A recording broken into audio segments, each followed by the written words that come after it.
날씨가 더워지고 있는 요즘, 이 시즌에 빠지면 서운한 장르가 있죠.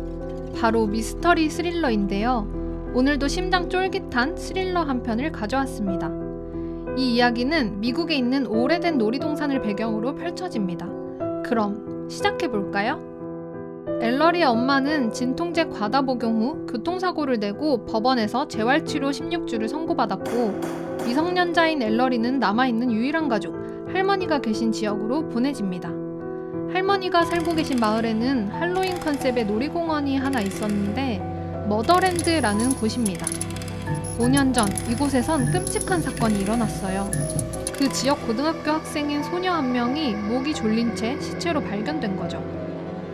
사건 이후 놀이공원의 주인은 재빨리 그곳의 이름을 바꿨지만 TV에서 머더랜드 미스터리라는 프로그램을 방영하면서 머더랜드라는 이름으로 전국적인 유명세를 타게 됐죠.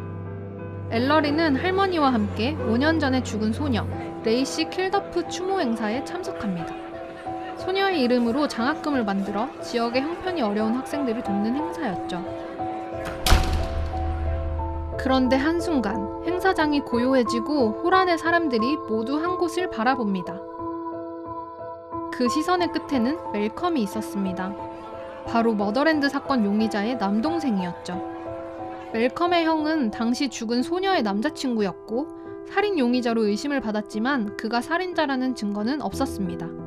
무혐의에도 손가락질이 계속되자 멜컴의 형은 결국 마을을 떠났고, 멜컴은 계속해서 그곳에 살고 있었지만 추모 행사의 모습을 드러낸 것은 이번이 처음이었습니다. 얼마 못 가 멜컴에게 쏠리던 시선은 사그라지고 아무 일 없다는 듯 추모 행사가 시작됩니다. 엘러리는 길어지는 행사가 지루해 바람이나 쐴 겸 몰래 밖으로 빠져나왔는데 어디선가 희미하게 화학약품 냄새가 납니다. 엘러리는 냄새를 따라 건물 표지판 쪽으로 가죠. 그때 표지판 근처에 검은 실루엣이 보였고, 그 실루엣은 표지판 뒤쪽의 글씨를 보고 있는 것 같았습니다. 머더랜드 속편 개봉박두. 그는 바로 멜컴입니다. 손에는 붉은색 스프레이 페인트통을 들고 있네요. 오해하지 마. 엘러리는 바로 어른들을 불러왔지만 멜컴과 스프레이통에 대해서는 말하지 않았습니다. 멜컴이 범인이었다면 그렇게 놀라지도 그곳에 멍하니 있지도 않았을 거라 생각했기 때문이죠. 그날 이후 엘러리와 멜컴은 조금씩 친해집니다. 며칠 뒤 엘러리는 또 다른 곳에서 붉은 글씨가 발견됐다는 이야기를 듣는데요. 5년 전 죽은 그 소녀 레이시의 무덤에 또 다른 글씨가 쓰여 있다는 것이었습니다. 내가 돌아왔어. 너희의 여왕을 뽑으려. 즐거운 홈커밍. 레이시가 시체로 발견된 날은 그녀가 고등학교의 홈커밍 행사에서 재학생 여왕으로 뽑힌 날이었습니다. 그리고 며칠 후 올해의 홈커밍 여왕 후보를 선정하는 날이 다가옵니다. 몇몇 학생들은 홈커밍 여왕으로 뽑히면 레이시처럼 봉변을 당하는 게 아니냐며 수군댔지만 학교는 변동 없이 홈커밍 여왕 후보를 선정했고 인기가 가장 많은 학생들의 이름이 불렸습니다. 그리고 마지막 후보가 발표되는데요. 마지막 후보는 엘러리 코코라.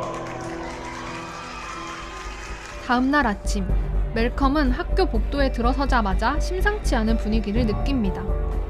학생들이 사물함 근처에 모여 있었죠.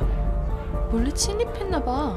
이 정도면 그냥 장난이 아닐지도 몰라. 멜컴은 무리 가운데 있는 엘러리를 발견합니다. 표정이 영 좋지 않은데요. 엘러리의 회색 사물함에는 새빨간 페인트가 잔뜩 칠해져 있었고 손잡이에는 기괴한 인형이 매달려 있었어요. 그리고 엘러리의 사물함 안에는 두툼한 검은색 글씨가 휘갈겨져 있었는데, 머더랜드 일을 알고 싶어? 그럼 리디북스로 와.